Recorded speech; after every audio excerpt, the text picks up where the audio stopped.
Hello, my name's Judith Farmer. I've been working with people with moderate to severe dementia for many years. I'm very interested in observing how we observe people's level of well-being when they're engaged in different activities. I started working with Active Norfolk last year, and I use a particular observation method called dementia care mapping that looks at someone's mood and their engagement whilst they're involved in an activity. With dementia care mapping, we look particularly at people's mood, so their facial expressions, their body posture. We also look at how engaged they are in the activity, whether they're concentrating, whether they're really trying hard to do the activity. And we saw with people, particularly sitting in a sort of semicircle where everyone was involved in the activity, we saw very high levels of engagement and positive mood. Each of the sessions we were very interested in how the two activity coordinators helped people really get involved in the game. So we were watching a target game called Boccia, where people throw or roll into targets in a wooden frame with scores on it. And often it was the skills of the activity coordinators that really helped people get involved in the game. So it might be someone being prompted by touch, or it might be a visual prompt by someone standing behind or crouching behind the target game. One of the things I was very interested in was the activity coordinators using people's first names quite often and repeating the instruction. So it became a really prompted, guided through activity that people could really engage with.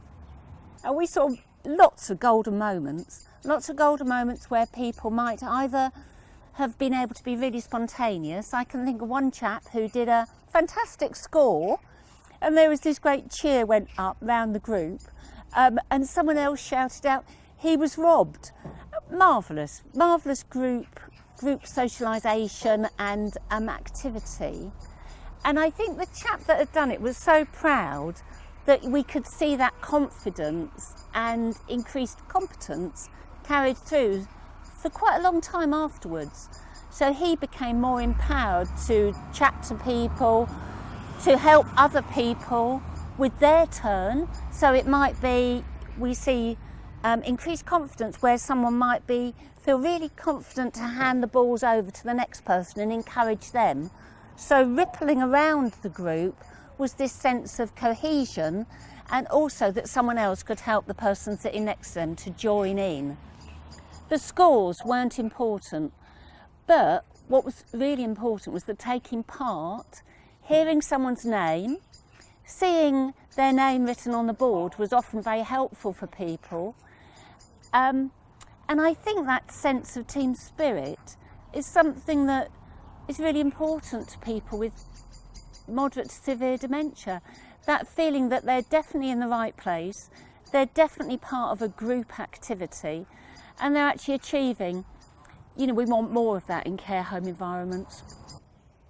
What we tend to see in the group activity is the activity coordinators encouraging one person to participate, and then we see a ripple round the group where the person that's just had their go might hand over the bowls to the next person, and we see that increased confidence. And confidence is often connected directly to competence and feeling like you've been in the right place at the right time and that you're part of this group activity. And we want to see more of that in care home environments.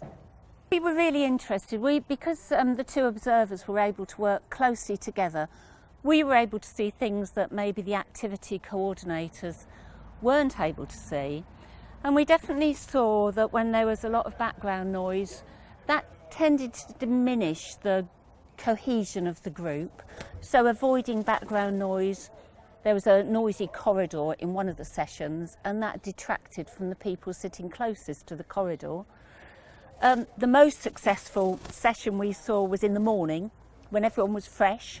The day room had been cleared of all obstacles, so it was very obvious what was going on.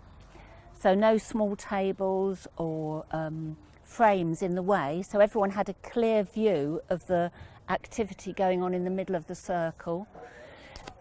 This session was really successful because there was a lot of care staff as well, sprinkled around the group, who were able to support people as the activity coordinators moved from person to person.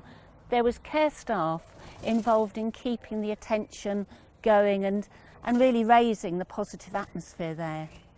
One of the most important things we realised was that it was the presence of the whole team there, really, the activity coordinators, the care staff.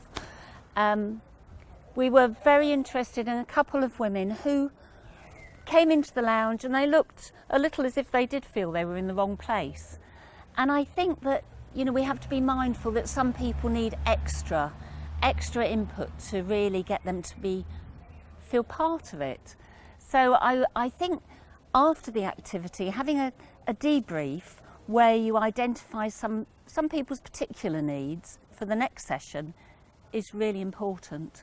So we would always advocate allocating a little bit of time after the session to discuss who needed a bit extra help next time, and maybe that reassurance that they were doing great.